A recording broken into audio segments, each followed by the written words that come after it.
The container wasn't empty. It looked like someone had just stepped out and never came back. The yard smelled like wet metal and old rain. People laughed when the bidding stopped at $3.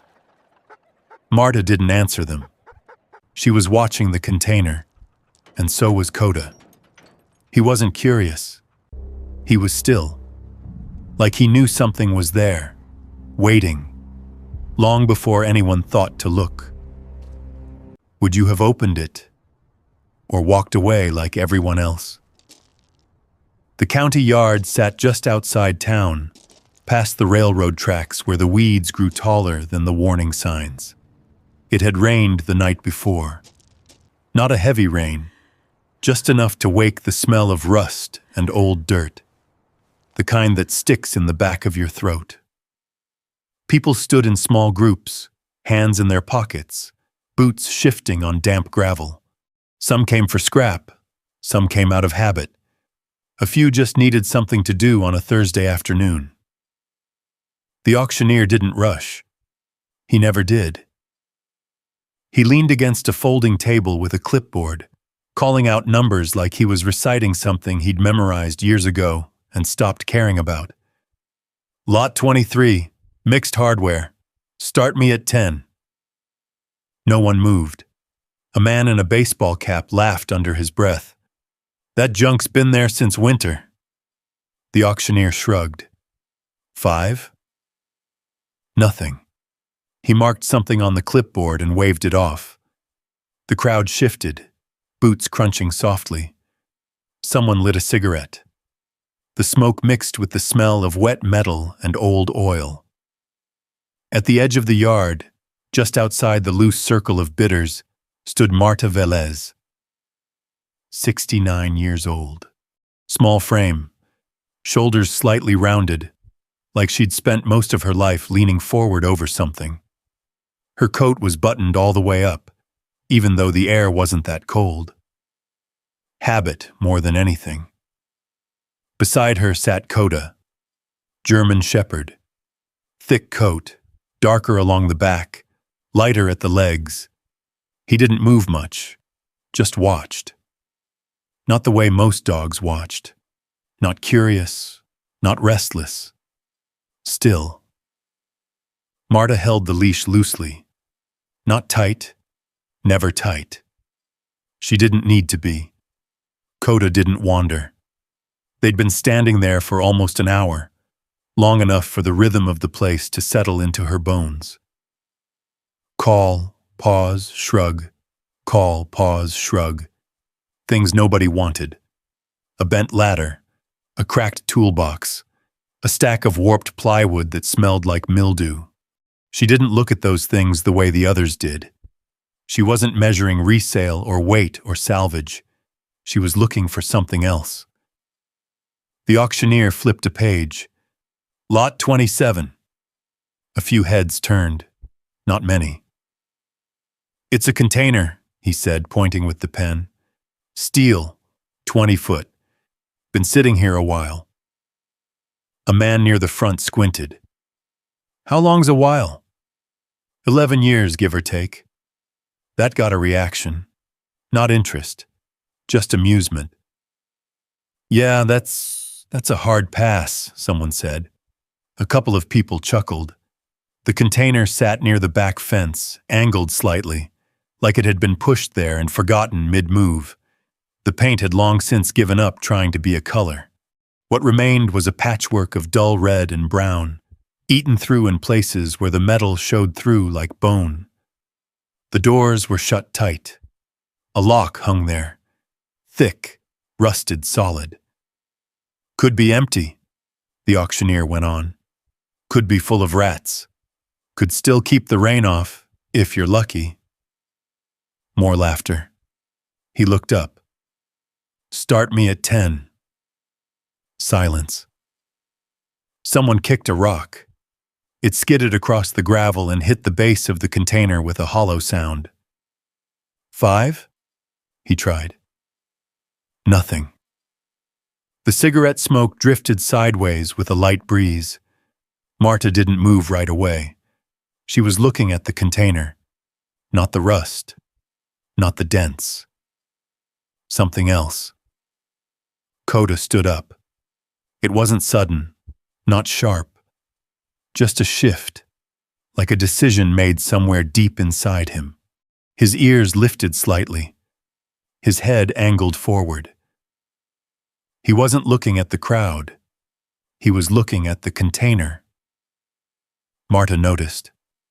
Of course she did. She always noticed when he changed like that. Her fingers tightened just a little around the leash.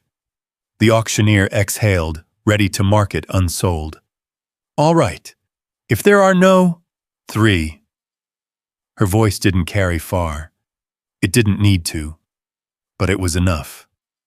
The auctioneer paused, pen hovering. 3? A few heads turned now, not because of the number, because of who said it. Marta didn't step forward. She just lifted her hand slightly, like she was answering a question in a room where she didn't expect to be called on. $3, she said again. There was a beat of silence. Then the laughter came, louder this time. $3? The man in the baseball cap said. You're buying a coffin with doors. Another voice chimed in. Hey, at least it comes with wildlife. Someone else added, might be the cheapest mistake you ever make. Marta didn't react. She kept her eyes on the container. Koda didn't look at the people, didn't flinch at the noise. Still watching. The auctioneer scratched his chin, amused but not surprised. He'd seen stranger things.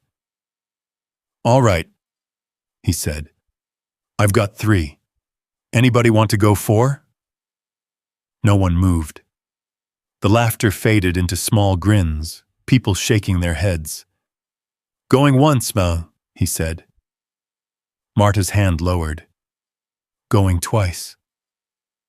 The wind shifted again, carrying that same damp, metallic smell. Sold. He tapped the clipboard with the pen. $3. A few people clapped, slow and joking. Congratulations, someone called out. Hope it doesn't bite. Marta didn't answer. She just nodded once, almost to herself. Then she looked down at Koda.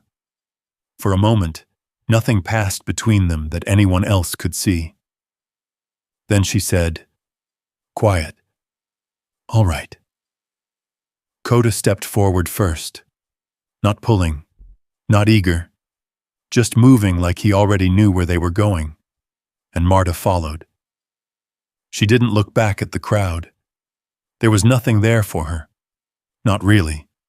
Just voices and opinions, and people who would forget her by the time they got home. Koda walked steady beside her, his paws quiet against the damp gravel. The leash stayed loose between them, swinging slightly with each step. The container waited near the back fence. Up close it looked worse. Rust had eaten into the seams. The hinges were thick with it. One side bowed slightly inward like something had leaned too hard against it years ago and never let go. Marta stopped a few feet away. Koda didn't. He stepped closer. Slow. Careful. Nose lifting, catching something in the air. Marta watched him. Then she turned her head, just slightly, as if listening to something that wasn't there anymore. 3 weeks earlier, the duplex had always been small, narrow kitchen, thin walls. You could hear the buses shifting gears 2 streets over if the windows were open. Marta didn't mind that. She liked knowing the world was still moving. That morning had started like any other. Coffee on the stove, not a machine. Just the old enamel pot she'd used for years. The kind that stained no matter how often you cleaned it. Koda lay near the door, watching her move from counter to sink and back again. Routine. He understood routine. There was a knock. Not loud, just enough. Marta wiped her hands on a towel and went to the door. She didn't rush. People who needed something from you usually knocked again if you took too long. The man standing there wasn't familiar. Late 30s, maybe. Clean jacket. Phone in one hand like it belonged there. "Miss Velez?" he asked. She nodded. "I'm with the property management company. New ownership took over last week." He said it like it explained everything. Marta didn't respond right away. He glanced down at his phone, then back at her. "We're reviewing tenant compliance. There are a few issues on your file." "Like what?" she asked. Her voice stayed even. He scrolled. "Lease documentation is outdated. Some of your paperwork doesn't match current requirements. Also," he paused, looking past her into the room, "there are occupancy concerns." Marta followed his glance. Koda hadn't moved. "He's registered," she said. "I don't see that here." "He is." The man shifted his weight. Not uncomfortable, just uninterested. "Well, regardless, the unit will need to be vacated." Marta waited. "How long?" 10 days. The words didn't land all at once. They came apart. Slow. 10? She repeated. "Yes, ma'am. You'll receive formal notice by the end of the day." He said ma'am like it closed the conversation. Marta nodded once. "Okay." He seemed almost relieved she didn't argue. "Thank you for your cooperation," he said, already stepping back. Then he turned and walked away, already looking at his phone again. The door closed. Koda stood, not tense, just aware. Marta stayed where she was for a moment, hand still on the knob. The room felt smaller than it had a few minutes earlier. Not physically, just tighter. She went back to the stove, turned off the flame under the coffee, poured it anyway, sat down. The chair creaked the same way it always did. Nothing had changed. Except everything had. 40 years. 38 of them spent in the hospital laundry wing. Night shifts mostly. You learn to tell time by machines instead of clocks, the rhythm of washers, the low hum of dryers, the sharp scent of bleach that never fully left your skin, no matter how long you stood under hot water. Marta had liked the work, not because it was easy, because it was steady. You came in, you did what needed to be done. Things moved from dirty to clean, from scattered to folded. There was a beginning, a middle, an end. Most things in life didn't work like that. But laundry did. Her hands still carried that memory, even now. She looked down at them resting on the table, dry, slightly rough. They'd held a lot of things over the years, most of them quietly. 10 days. She didn't call anyone. There wasn't anyone to call. She started with the closet. Not because it made sense, because it was closest. Koda followed her from room to room, not underfoot. Never that. Just present. She pulled down a plastic bin from the top shelf, set it on the bed, opened it, paused, then started placing things inside. Not everything.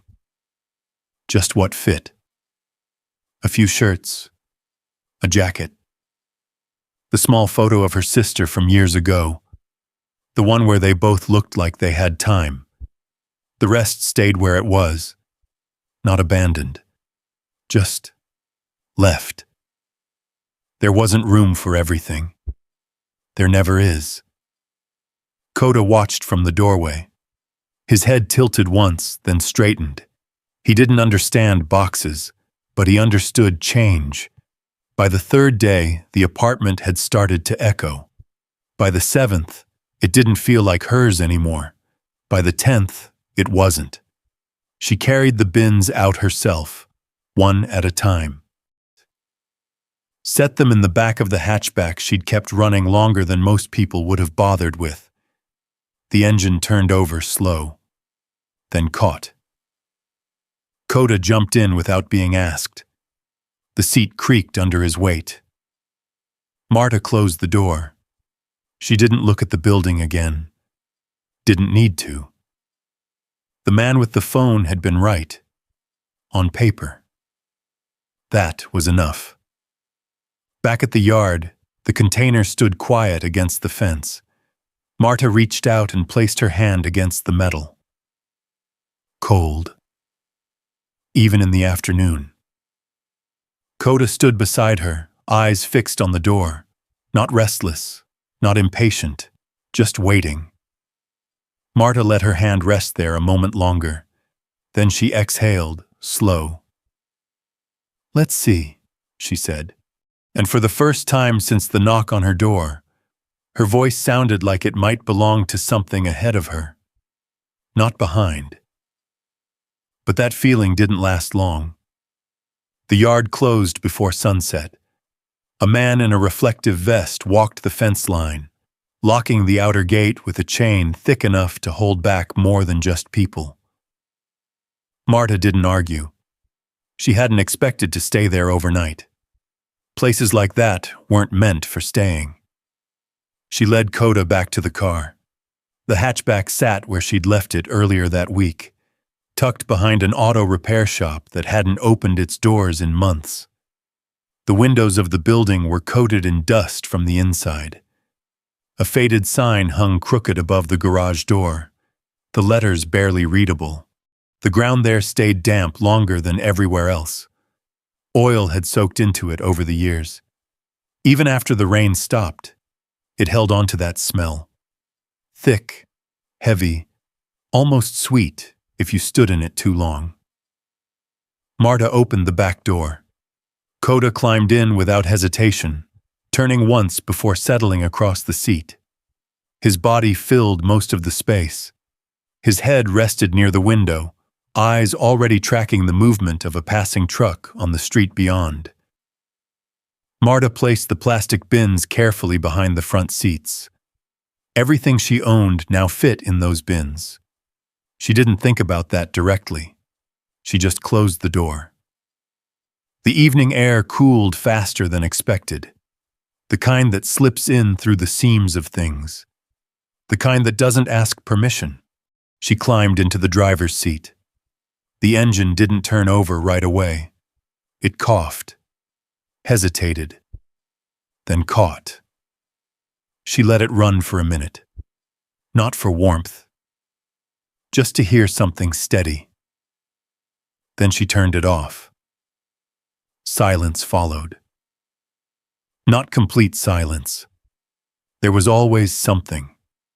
A distant car. A loose piece of metal somewhere tapping against something else. Wind pushing through narrow spaces. Koda lifted his head. A set of headlights passed at the far end of the street. He didn't bark. Didn't growl, just watched. Marta leaned her head back against the seat. The upholstery smelled like damp fabric and old foam. Not unpleasant, just used. She adjusted the rearview mirror slightly, even though there was nothing behind her she needed to see. Then she pulled her coat tighter and shifted sideways, trying to find a position that didn't press too hard on one part of her body. There wasn't one. Not really. She closed her eyes anyway. Time moved differently at night in a parked car. Minutes stretched. Sounds carried farther. Every set of footsteps felt closer than it actually was. Koda shifted again. A car door slammed somewhere down the block. He raised his head, ears forward. Marta opened her eyes. "It's okay," she said softly. He didn't look at her. Not because he didn't hear her, because his attention was somewhere else. He stayed like that for a few seconds, then slowly lowered his head again. But he didn't fully relax. Not the way he used to when they were in the duplex. Back then, he would stretch out, let his weight sink into the floor near the door. His breathing would settle into a deep, steady rhythm. Here it stayed shallow. Ready. Always ready. Marta watched him. There was a part of her that felt guilty. Not sharp. Not loud. Just there. He hadn't chosen this. But he stayed. She reached back and rested her hand lightly against his shoulder. His fur was warm, dense.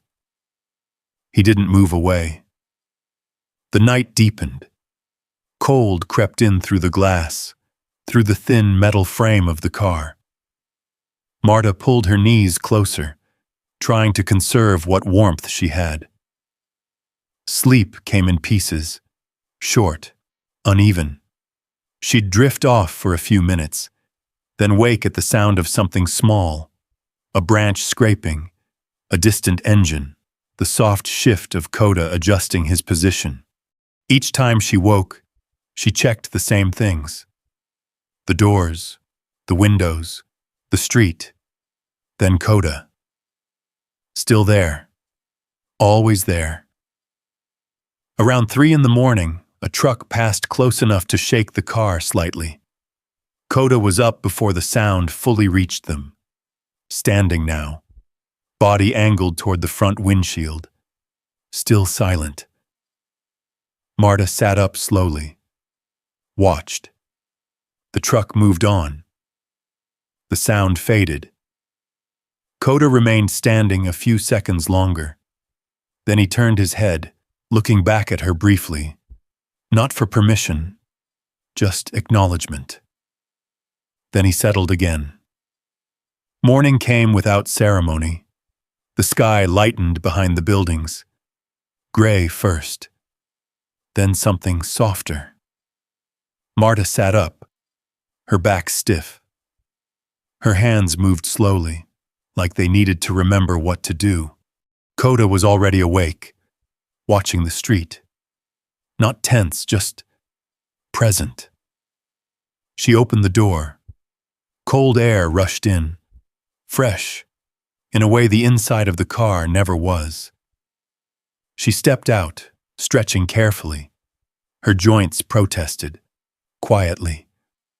Koda jumped down beside her. He shook once, his coat rippling, sending a faint mist of cold air outward. Then he stood close, waiting. Marta closed the car door and leaned against it for a moment. A church bell rang somewhere in the distance. Not loud, just enough. She looked in that direction, didn't move right away. Later that morning, she walked there. The church sat on a corner lot with a small patch of grass out front that had been worn down into uneven dirt paths. People came and went often enough to leave their mark. A folding table had been set up near the entrance. Coffee in a large metal dispenser. A box of donated clothes. A woman in a gray sweater stood behind the table, handing out cups. Marta didn't step forward immediately. She stood off to the side. Koda beside her. The woman noticed them. Her eyes lingered on Koda first, then on Marta. "You need anything?" she asked. Marta shook her head once. "I'm okay." The woman nodded. Didn't push. After a moment, she said, "We've got some information on housing assistance. Wait lists, mostly." Marta let out a small breath. "Yeah," she said. "I heard. Long ones." "I know." There was a pause. Then the woman added, almost casually, "County Yard's doing auctions this week. Sometimes they've got storage units, containers, cheap. Not much, but something." Marta's gaze shifted slightly, back toward where she'd come from. She nodded once. Yeah, she said quietly. I saw. Koda shifted beside her. Not restless, just aware. Marta reached down, resting her hand briefly against his neck. The bell rang again, and for a moment, standing there in the thin morning light, between the church and the street, and everything she no longer had, she didn't feel like she was standing still. But she didn't know where she was going either. Not yet. By late afternoon, the light had shifted, the kind that flattens everything, turns edges soft, makes things look quieter than they really are. Marta drove back to the yard. The gate was open again. Same chain, same post, just hanging loose now like it hadn't held anything important overnight. She pulled in slowly, tires crunching over gravel that still held damp in the low spots. The place looked different without the crowd. No voices, no laughter. Just space. Wide. Still. The container sat where it had been, near the fence, slightly angled, like it hadn't quite decided how it wanted to face the world. Marta parked a few yards away. The engine idled for a moment before she turned it off. Silence settled again. Koda was already alert. Not restless. Focused. Marta opened her door. The air smelled stronger now. Warmer than the morning, but heavier. Rust. Dirt. Something old that didn't wash away with rain. Koda jumped down beside her. He didn't wait. He moved toward the container with that same steady pace from the day before. Not pulling, not rushing. Just certain. Marta followed. The metal door stood in front of her now, close enough to touch. The lock hung there. Thick. Orange with rust. The kind that had stopped being about security a long time ago and just became part of the structure. She set the bolt cutters down at her feet. Borrowed them from the same place she borrowed most things lately. Without saying much. Without promising anything back. The handles felt cold in her hands. She positioned them around the lock. Paused. Koda stood just off to the side. Not interfering. Not pacing. Watching. Marta pressed down. The metal resisted. Her arms tightened, shoulders pulled forward. The cutters slipped slightly, biting into the rusted surface but not breaking through.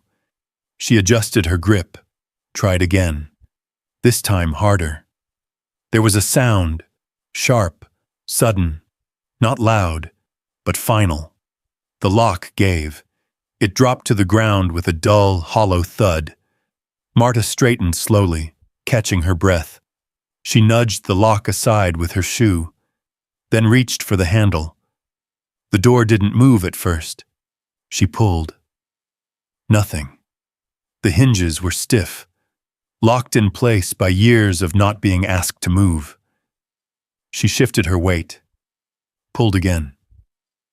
A long, grinding sound answered her, metal dragging against metal, reluctant.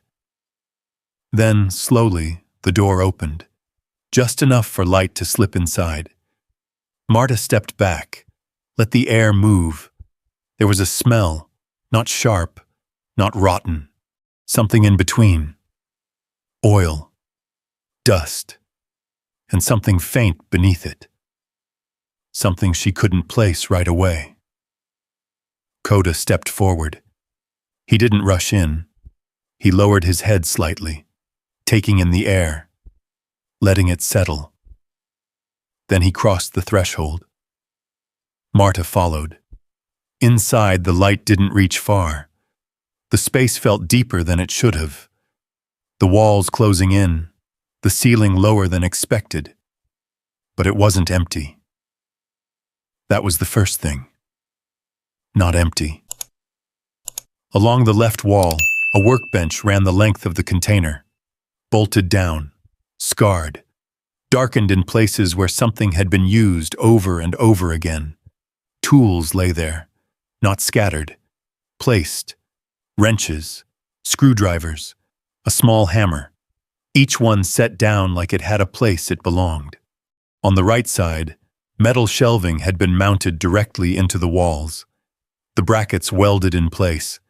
Boxes filled the shelves, cardboard mostly, some plastic, all stacked carefully.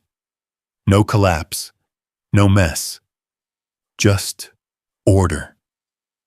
At the far end, a narrow cot stood folded against the wall. Next to it, a small table.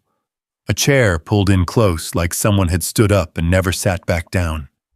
A kerosene lamp sat on the table. Glass chimney blackened at the top. Used, not decorative. Marta took another step in. The floor shifted slightly under her weight. Not loose, just worn, like it had been walked on a lot. She turned slowly, taking it all in. This wasn't storage, not in the way the yard had described it. This was something else, something that had been lived in. Koda moved ahead of her, not sniffing everything, not circling. He walked straight down the center, his body low, but not tense, measured. Marta watched him more than she watched the room. He paused near the workbench, head tilted slightly, then moved on, past the shelves, past the table, toward the back. Marta followed, her footsteps slower now. The air felt different here. Still, heavy, not stale, just held, like it hadn't been disturbed in a long time. Koda stopped, right near the back wall. He stood there, didn't paw, didn't bark, just stood. Marta came up beside him, looked down. Nothing obvious, just floor. A rubber mat lay there, darker than the rest of the surface, edges slightly curled. She glanced around again. Everything else in the container had purpose. Placement. This felt like something set aside. Koda lowered his head, sniffed once, then looked back at her, not questioning, just waiting. Marta exhaled slowly. "Yeah," she said under her breath. She crouched down. Her fingers brushed the edge of the mat. It was stiff, cold, slightly damp underneath. She didn't lift it yet. Not right away. Something about the room shifted as she knelt there.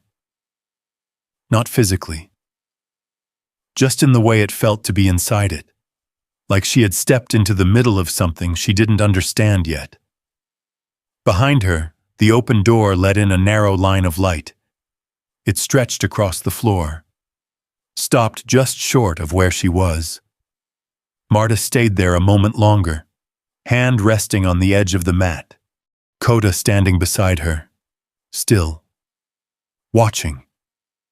And for the first time since she'd walked into the yard that morning, the container didn't feel like something she had bought. It felt like something she had entered. And it wasn't finished with her yet. Marta stayed crouched by the rubber mat. Her hand rested on it, fingers spread slightly, feeling the texture. It was thicker than it looked. Industrial. Not something you'd throw down casually. Koda shifted his weight. Just once. Then he lowered his head again and pressed his nose closer to the edge of the mat. His breathing changed. Shorter, more focused. Not the slow intake of a dog exploring something new. This was different. Marta had seen it before. Not often, but enough to recognize it. The same posture he'd taken once when a neighbor's child had gone missing and wandered into the brush behind the duplex. The same stillness, the same narrowing of attention. He wasn't curious. He was working. Marta looked at him for a long second. Then she hooked her fingers under the edge of the mat and pulled. It resisted at first, not because it was stuck, but because it had settled into place over time. The edges lifted slowly, peeling back with a soft, dragging sound. Dust shifted underneath. The smell changed. Less of the open air, more enclosed. She folded the mat halfway back, and that's when she saw it. A seam in the floor. Not wide, just a thin line running across a rectangular section of metal, almost invisible unless you were looking for it. Marta leaned closer. There were small screws at the corners. Old, but not stripped. Set deliberately. A panel. Koda let out a low breath. Not a growl. Not a warning. Just acknowledgement. Marta reached out and ran her fingers along the edge of the panel. It was colder than the rest of the floor, less worn. She sat back slightly, thinking. There was a screwdriver on the workbench. She stood up, her knees stiff from the crouch, and walked back toward it. The container felt quieter now. Not empty. Just aware. She picked up the screwdriver. It had weight to it. Solid. Used often enough that the handle had worn smooth in places. When she turned back, Koda hadn't moved, still at the panel, still watching. Marta returned and knelt again. One by one, she worked the screws loose. They didn't fight her much. Whoever had put them in had maintained them. That thought passed through her without settling. The last screw came free with a small click. Marta set the screwdriver aside, then placed both hands on the panel. Paused. Not out of fear, out of something closer to respect. Then she lifted. The panel came up slower than expected. There was weight to it. Underneath. A cavity. Not large.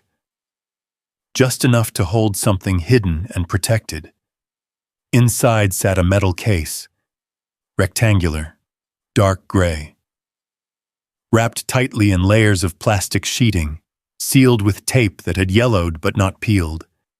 It didn't look abandoned. It looked preserved. Marta stared at it for a moment. Koda leaned in slightly, nostrils flaring.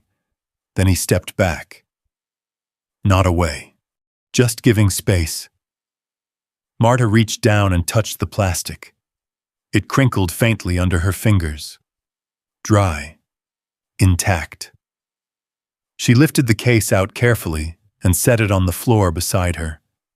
It was heavier than it looked. She sat back on her heels, studying it. There were no labels, no markings, just a latch on the front. Simple.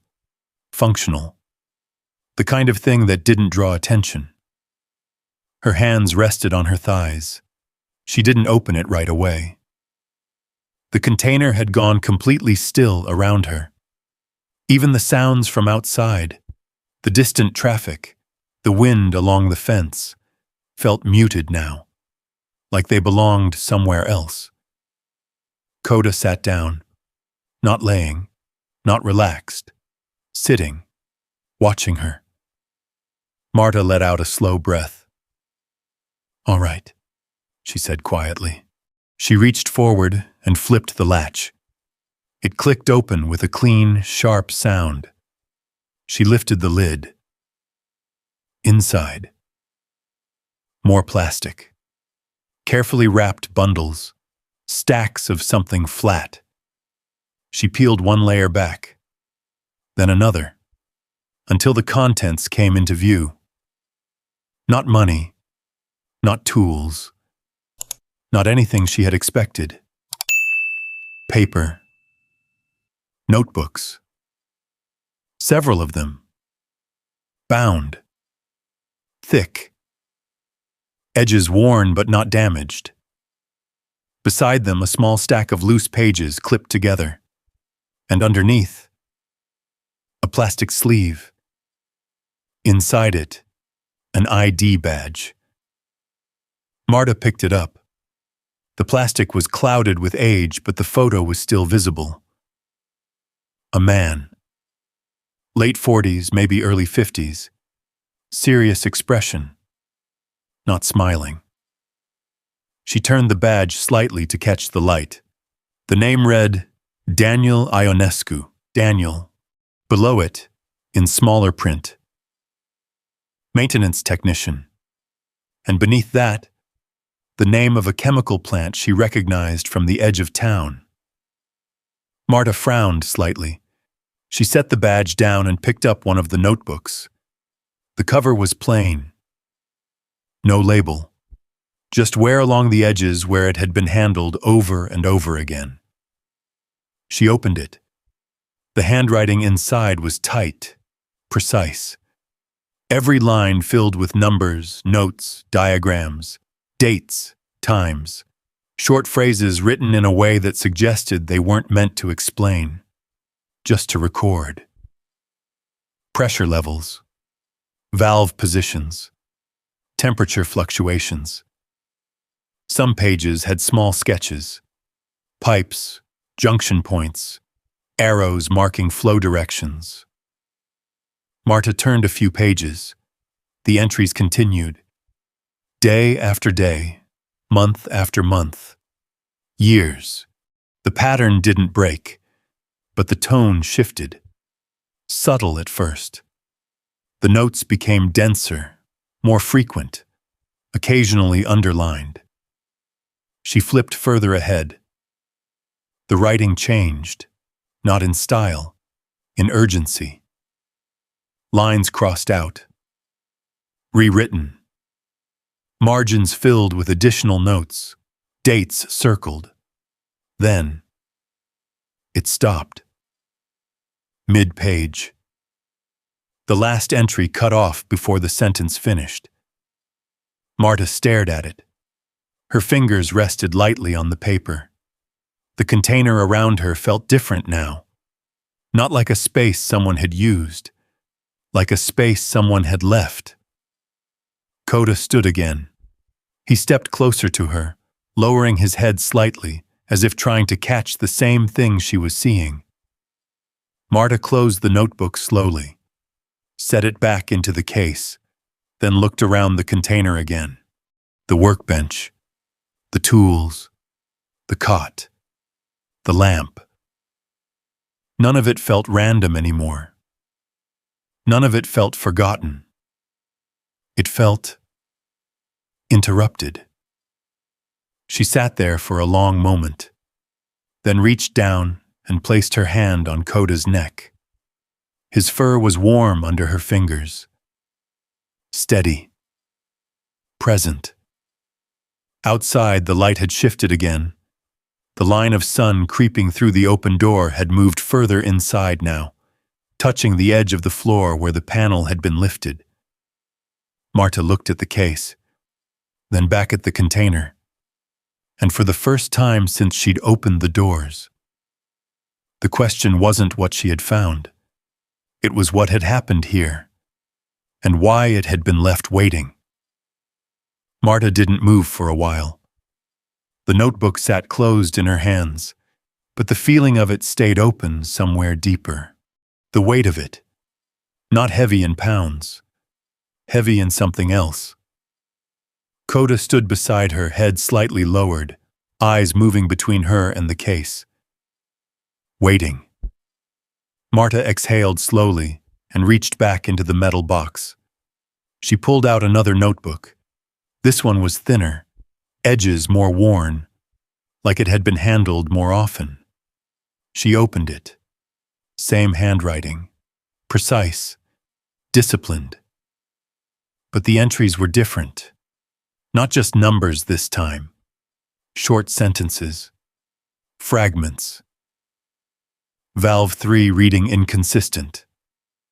Report filed. No response. Supervisor dismissed concern. Marta read quietly, her eyes moving slower now. The words weren't meant for anyone else. That much was clear. They weren't written to explain. They were written to remember. She turned the page. Pressure spike at 214, logged manually. Gauge replaced. New reading still off. Then, further down, data not matching official logs. Marta paused. Her fingers rested against the edge of the page. The plant name on the ID badge came back to her. She'd passed it 100 times over the years. On bus rides. On nights when the shift ended early and the sky was still dark. It sat at the edge of town. Quiet. Closed off. Fences high enough to make you stop looking too closely. She turned another page. The writing tightened, smaller, more compressed. Spoke to management again. No action. Documents altered after submission. Copies made, keeping separate. Marta's eyes lifted slightly from the page. Slowly, she looked around the container again. The shelves, the boxes, the careful arrangement. This wasn't someone storing belongings. This was someone building something, piece by piece. She flipped further ahead. The entries grew uneven. Some lines pressed harder into the paper, the ink darker where the pen had stayed longer than necessary. Not safe. System compromised. Must keep records. Then, do not trust internal reporting. Marta swallowed quietly. The air inside the container felt tighter now. Not smaller, just heavier. Koda shifted his stance. His paws made a soft sound against the metal floor. He moved closer to her again, lowering himself into a sit without breaking his focus. Marta reached for the plastic sleeve and picked up the ID badge again. Daniel Ionescu, maintenance technician. She studied the photo, tried to see something beyond the surface. There wasn't much there. Just a man who had shown up for work one day and had his picture taken under bad lighting. But the notebooks told a different version. She set the badge down and reached for the loose pages clipped together. They weren't as neat. Some typed, some handwritten, copies of reports, tables of numbers, columns that didn't line up the way they should. Marta didn't understand all of it. But she understood enough. Things that were supposed to match didn't. Dates repeated where they shouldn't. Numbers changed slightly between pages. Small differences. The kind most people wouldn't notice. But someone had. She turned to the last few pages. The entries were different again. Not just notes. Statements. Short. Direct. System failure imminent if not addressed. Escalation ignored. Independent record necessary. Marta felt something shift in her chest. Not fear. Not yet. Something closer to recognition. Not of the situation. Of the effort.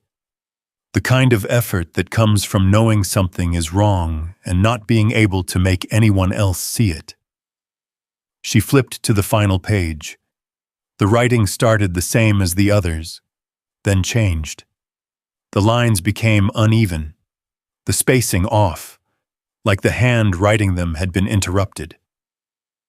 Spoke to, it ended there. No period, no continuation, just stopped. Marta stared at it. Her fingers pressed lightly against the edge of the paper. Koda stood up. Not abruptly, but with purpose. He stepped closer to the cot at the back, sniffed along the edge, then paused, His head lifted slightly. He inhaled again. Longer this time. Marta watched him. "What is it?" she asked softly. Koda didn't answer, of course, but he didn't move away either. He stayed there, focused on the same spot. Marta closed the notebook and set it back into the case. Then she stood. Slowly. Her knees protested again, but she ignored it. She stepped toward the cot. The fabric was thin, faded, used. She ran her hand along the edge. Cold. No warmth left in it. Just the memory of use. Koda circled once, then returned to the same position. Sniffed again. Marta crouched beside him. The air here smelled different. Faint. Not fresh, but not gone. Something human. Something held. She leaned back slightly. Looked at the space again. The cot. The table. The lamp. Everything placed for living. Not for visiting. Not for storing. For staying. And suddenly, the container didn't feel like a place someone worked. It felt like a place someone stayed because they had nowhere else to go. Or nowhere else they could go. Marta sat back on her heels. Her eyes moved to the open door. The light outside had shifted again. Lower now. Long shadows stretching across the ground beyond the threshold. She looked back at the case, at the notebooks, at the unfinished line on the last page. And for the first time, the thought formed clearly, not as a question, as a realization. This wasn't just someone documenting problems. This was someone trying to prove something, and something had stopped them. Koda stepped closer to her. His shoulder brushed against her arm. Solid. Present. Marta rested her hand against him, grounding herself in something she understood. Outside, the wind moved along the fence again. A low, steady sound. Inside, the container held its silence, and the story it carried no longer felt buried. It felt interrupted. Marta stayed where she was, one hand resting against Koda's shoulder. The silence inside the container wasn't empty anymore. It held something. Not sound, not movement, just presence. Koda shifted again. This time he didn't go to the case. He moved back toward the same spot near the cot, the place he had returned to more than once. Marta watched him closely now. Not just where he went. How? His steps were measured, careful, like he was following something invisible that only he could read. He lowered his head, inhaled, paused, then lifted his nose slightly into the air, drawing in a longer breath. Not the floor, the space above it. Marta felt a faint tightening in her chest. She stood slowly and walked over to him. "What is it?" she asked again, quieter this time. Koda didn't look at her. His attention stayed fixed. His ears angled forward just slightly, his body still. Marta stood beside him and tried to do what he was doing. She breathed in. At first, it was just the same mixture she'd noticed before. Metal, dust, old oil. Then something else. Faint. So faint it almost wasn't there. Something human. Not a strong smell. Not recent. But not gone either. It didn't hit all at once. It came in pieces. Like something held inside the walls, inside the fabric, inside the air itself. Marta's eyes moved slowly around the space. The cot, The table, the lamp, the careful placement of everything. This wasn't just a place someone had worked. It was a place someone had stayed. Day after day, night after night. Koda stepped closer to the cot again. This time he leaned slightly forward, nose brushing near the edge of the thin mattress. Then he stopped. His body stiffened, not in fear, in focus. Marta felt it. That shift, subtle but clear. She reached out and placed her hand gently on the cot. The fabric was rough under her fingers, worn, not torn, used. She pressed down slightly. The frame beneath creaked.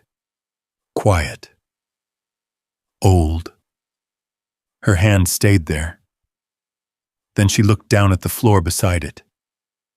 Nothing visible. No stains. No marks that stood out.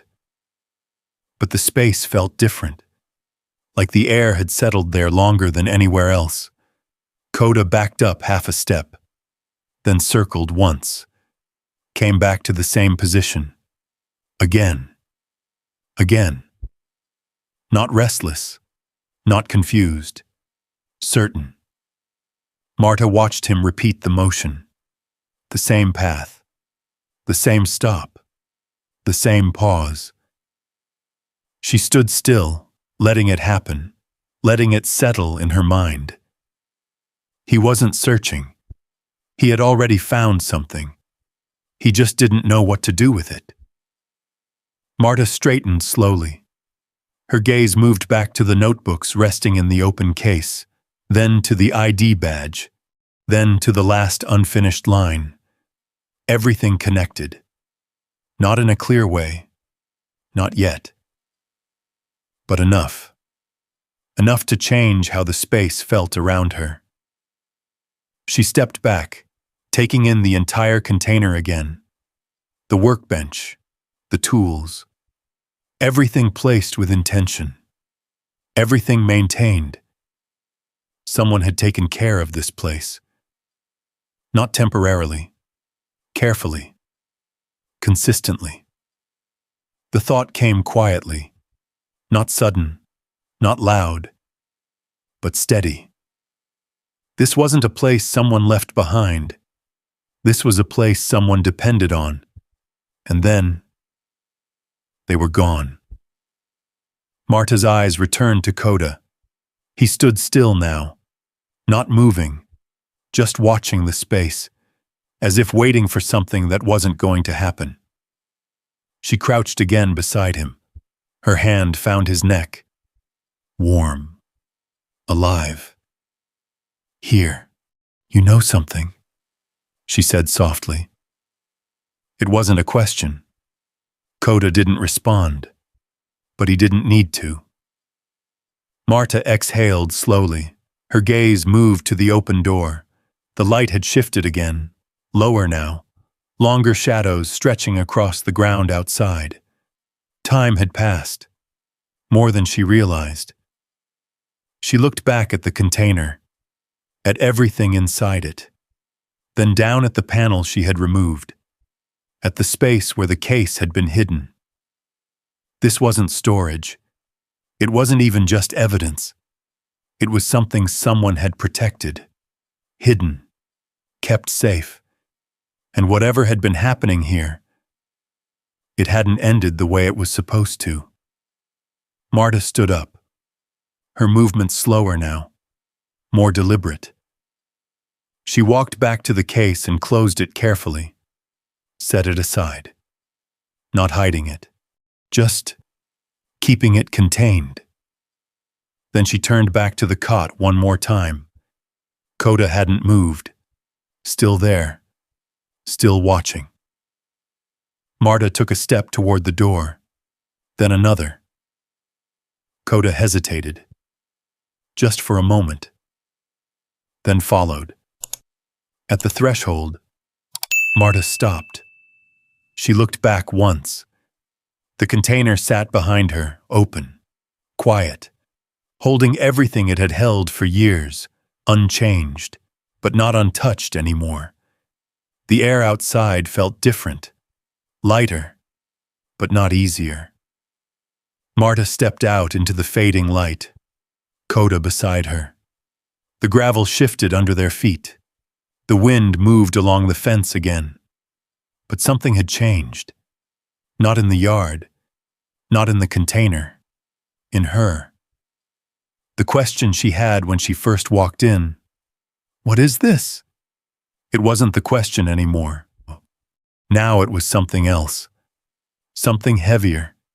Something that stayed with her as she walked back to the car. If he didn't leave, then what happened to him?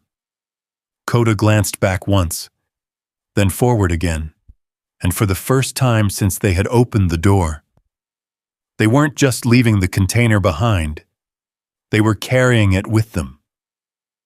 Marta drove slower than usual, not because of the road, because her mind hadn't caught up yet. The case sat on the passenger seat, wrapped again in the same plastic she had peeled back earlier, not sealed the same way, just covered enough to keep it from drawing attention.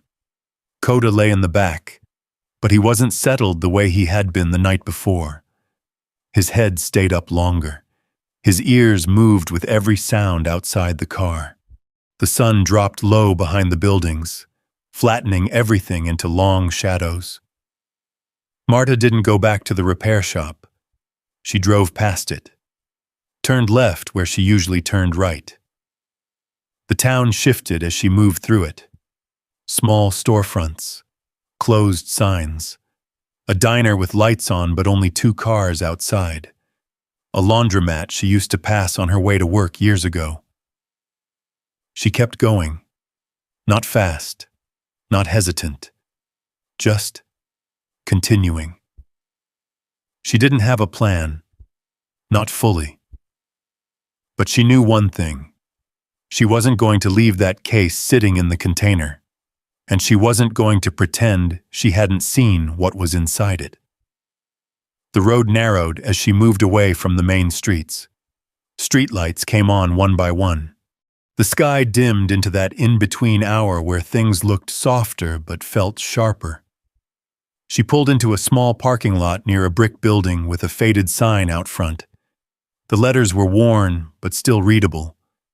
County Ledger, local paper, not large, not busy, but open. A single light glowed inside. Marta turned off the engine.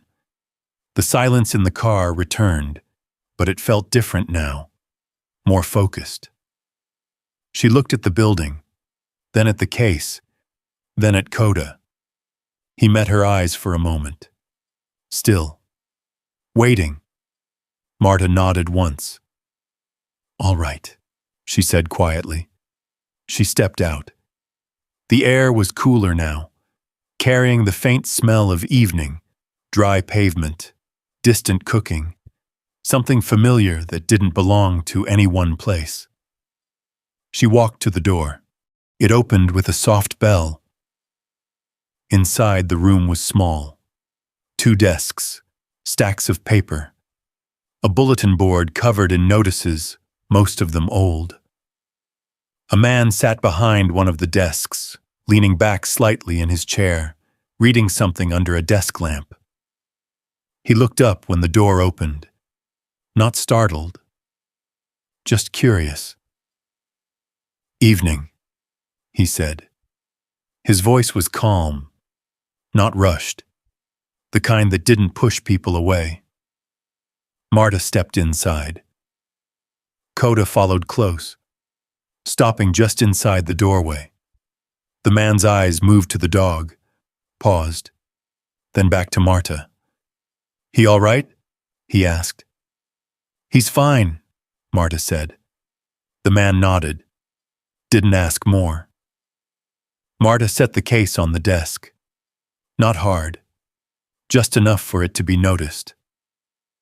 I found something," she said. The man leaned forward slightly. His eyes dropped to the case. "What kind of something?" Marta hesitated, not because she didn't know, because she was deciding how much to say. In a container, she said. Out at the yard. The man's brow lifted just a fraction. Those auctions? Marta nodded. He reached out and touched the edge of the case, not opening it, just acknowledging it was there. What's inside? He asked. Marta met his eyes. Records, she said. Notes, someone's work. The man sat up straighter now, his attention sharpened. Mind if I take a look? Marta didn't answer right away. She looked at Koda. He hadn't moved, still watching. Then she looked back at the man. Your name? She asked. The man blinked once, then gave a small, almost apologetic smile. Elias, he said. Elias Rook. Marta nodded slowly. All right, she said. She opened the case carefully. Elias leaned in. He didn't rush, didn't grab anything. He just looked, took it in, then reached for the top notebook, opened it. Silence filled the room again, different from the container, but close. His eyes moved across the page, then to the next, then the next. The shift in his expression was small, but it was there. At first, interest, then focus, then something else. Recognition. Where did you say you found this? He asked quietly. In a container, Marta repeated. Been sitting there years. Elias nodded slowly. His fingers turned another page. Daniel Ionescu, he said under his breath. Marta watched him. You know the name? She asked. Elias didn't answer right away. He kept reading. Then he closed the notebook gently and set it back down. I've heard it, he said. Not recently. He leaned back in his chair, thinking. Then he looked at Marta again. You said there were more? Marta nodded toward the case. Elias opened another notebook, flipped through it faster this time. His jaw tightened slightly. Yeah, he said quietly. There's something here. Marta didn't speak. She just stood there. Koda shifted once, adjusting his stance. Elias noticed. His eyes moved to the dog again. He's the one who found it? He asked. Marta gave a small nod. Elias looked back at the case, then at the notebooks, then at Marta. This might take some time, he said.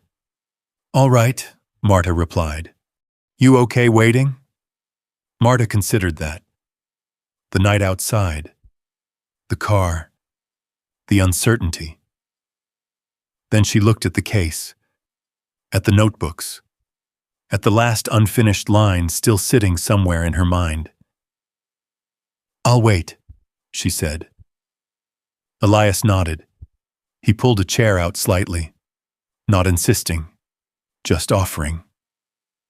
Marta sat. Koda lowered himself beside her. The room settled into a different rhythm, pages turning, pen scratching lightly as Elias made notes, the clock on the wall ticking in steady intervals. Outside, the town moved on.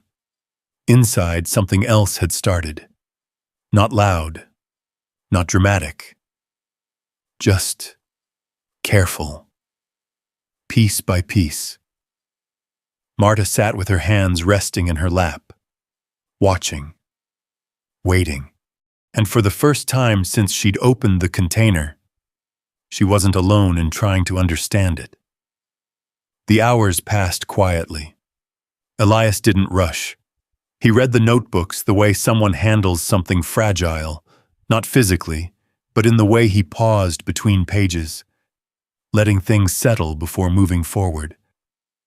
Marta sat across from him, hands still, Koda at her feet, his body pressed lightly against her leg. Every so often, Elias would jot something down on a notepad. Names, dates, short phrases that didn't mean much yet, but clearly mattered to him. At some point, he stood. "Coffee?" he asked. Marta shook her head. He poured himself a cup anyway. Drank it standing by the desk, eyes still on the pages. The room stayed quiet, not uncomfortable, just focused. By the time he reached the last notebook, the one with the unfinished line, something in his posture had changed. He sat straighter, leaner, like the pieces were starting to fit together in a way he couldn't ignore. He closed the book slowly, exhaled, then looked at Marta. "This isn't small," he said. Marta didn't respond right away. She had felt that already. He continued, "These records, pressure logs, system reports, maintenance notes, they don't match what was officially filed. Not from what I remember." "You've seen them?" she asked. Elias nodded once. "Bits of it. Years ago. There were complaints, minor ones, always dismissed. Nothing that stuck." He tapped lightly on the notebook. "This isn't minor." Marta's gaze shifted to the ID badge on the table. "Daniel," she said. Elias followed her eyes. "Yeah," he replied quietly. "Daniel Ionescu." There was a pause. Then Elias reached for his phone. "Mind if I make a call?" Marta nodded. He stepped into the back room. His voice dropped low, indistinct. Marta sat where she was. Koda lifted his head slightly, listening, not to the words, to the tone. Time moved differently again. Not like the night in the car. Not like the container. This was something else. Waiting with purpose. Elias returned after a few minutes. His expression had shifted again. More certain now. "Plant's still operating," he said. "Same company. Different management, but same structure." Marta didn't say anything. "He filed reports," Elias continued. "Multiple. They were logged. Then disappeared." "Disappeared?" Marta asked. Elias nodded. "Officially, nothing serious ever came out of it. Minor discrepancies, maintenance noise. That's what they called it." He looked down at the notebooks. "That's not what this says." Marta leaned back slightly. "What happens now?" she asked. Elias hesitated. Not because he didn't know, because he was choosing his words carefully. "Now, we check it," he said. "Every name, every date, every reading. And if it's real?" Elias looked at her. "It already is," he said quietly. The next few days blurred together. Marta didn't return to the repair shop. Instead, she parked near the paper, not inside, just close. Elias worked long hours, phone calls, emails, old records pulled from archives. Sometimes he brought out copies for Marta to see. Most of it was technical. Numbers, tables. But the patterns began to show. Small inconsistencies, repeated across years, adjusted figures, missing entries. Not enough to trigger alarm individually, but together. Something else. Koda stayed with her inside the car, sometimes beside her when she stepped out. He was calmer now, not scanning every sound, not reacting to every movement, but still alert, still aware. On the fourth day, Elias walked out of the building with a different look on his face. Not tired, not focused, resolved. "It lines up," he said. Marta stood beside the car. What does? All of it, Elias replied. The logs, the reports, the missing entries. They were safety issues, real ones. Pressure imbalances, structural risks. Marta felt her chest tighten slightly. And they ignored it? Elias nodded. Worse, he said. They adjusted it, made it look stable. Marta looked past him, down the street. People moved like they always did. Nothing looked different. But Daniel didn't stop, Elias continued. He kept recording, kept documenting. That's what's in your container. Marta let that settle. And then? She asked. Elias shook his head slightly. No record after a certain point. No formal complaint. No follow-up. Marta's eyes moved back to him. He didn't leave, she said. Elias didn't answer. He didn't have to. A week later, the story ran. Not front page, not loud, but clear, careful, documented. It spread slowly. Local first, then regional. Questions began to surface. Not accusations. Questions. That was enough. The company issued a statement. Then another. Investigations reopened. Old reports re-examined. Nothing dramatic. No sirens. No chaos. Just pressure. The kind that builds quietly until it can't be ignored. Marta stood outside the yard a few days later. The container behind the fence. The same as before. But not the same. The owner approached her. A man she'd only seen from a distance before. Gray hair. Hands worn from work. You're the one who bought that unit, he said. Marta nodded. He looked at the container, then back at her. I heard about the paper, he said. Marta didn't respond. He shifted his weight slightly. I got a small office space in the back, storage mostly. Need someone to keep an eye on things. Open and close, nothing complicated. Marta waited. It's not much, he added, but it's steady. She looked at him. Comes with a place to stay? She asked. He nodded. Basic, but dry, locked. Marta glanced at Koda. He stood beside her, calm, present. Then she looked back at the man. I can do that, she said. He gave a short nod. All right then. No handshake, no formalities, just an understanding. That evening, Marta walked back to the container. The door stood open again, the light inside softer now. The workbench cleaned slightly. The case gone. The space quieter. Not empty. Just settled. Koda stepped inside first. Walked the same path as before. Paused at the same spot near the cot. Then sat. Not alert. Not searching. Just there. Marta stood in the doorway. Watched him. Then stepped in. The container no longer felt like a question. Not entirely. But something in it had been answered. Not everything. But enough. Outside, the wind moved along the fence again. Inside, the space held steady. And for the first time, the story that had been interrupted had started to move again. But it didn't move loudly. There were no crowds.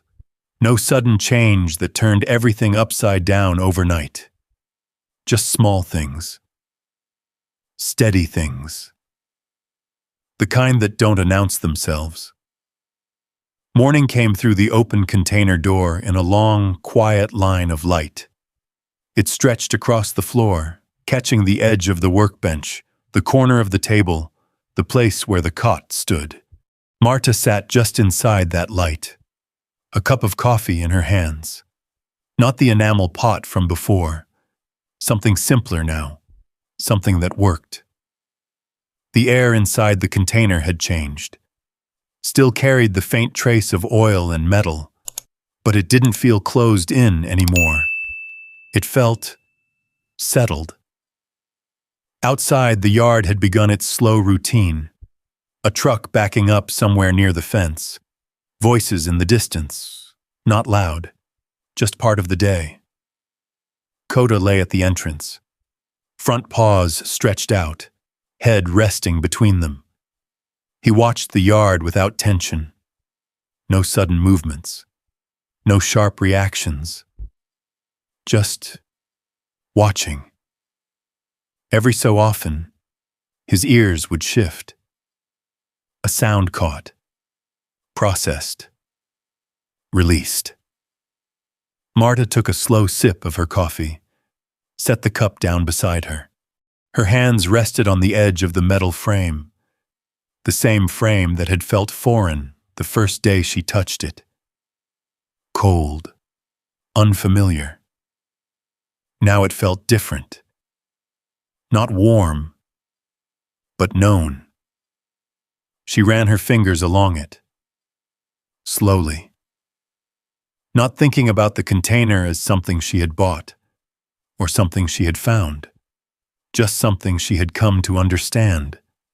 The workbench sat across from her, cleaned but not changed, the marks still there, the places where tools had worn into the surface, the faint lines left behind by hands that had worked there over and over again. Marta looked at it for a long moment, not trying to imagine the man who had used it, not trying to fill in the parts she didn't know, just seeing what was there. Koda shifted slightly, lifted his head, looked out toward the yard, then back at her. His eyes held there for a second. Steady. Calm. Then he rested his head again. Marta exhaled slowly. The kind of breath that didn't come from being tired, came from something settling. The space behind the yard had been cleared out just enough for her to stay. Not much.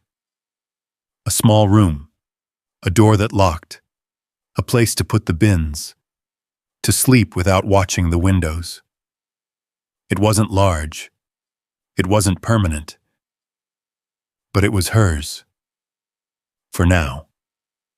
And for now was enough. The man who owned the yard kept things simple. Open in the morning, close at night. Keep an eye on the place, make sure nothing walked off that shouldn't. Marta did the work the same way she had done everything else in her life. Quietly. Consistently. No need to say much.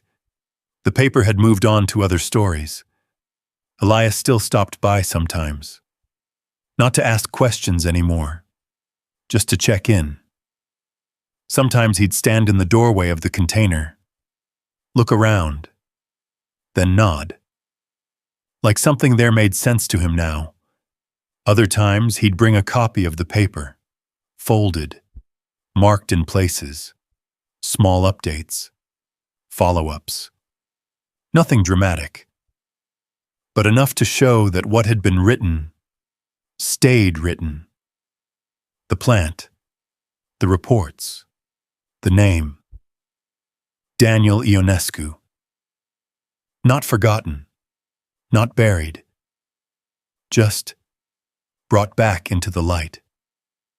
Marta didn't follow every detail. She didn't need to. She had seen enough.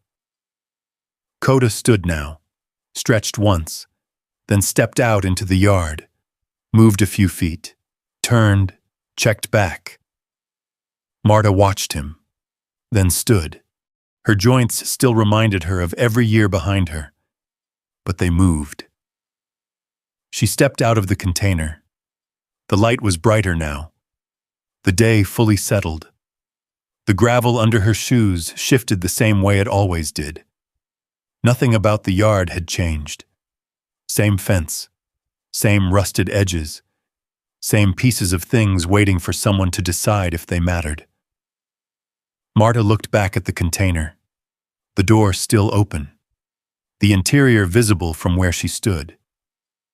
It didn't look different from the outside.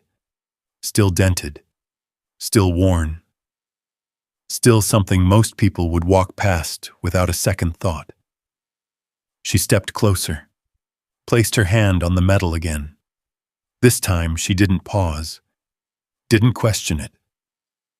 She just let it be there. Then she looked down at her hands, at the lines in them, at the way they rested now.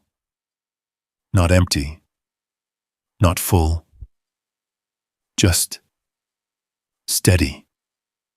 Koda returned to her side, pressed lightly against her leg, not seeking anything, just staying close. Marta glanced down at him, a small movement of her head, almost a nod.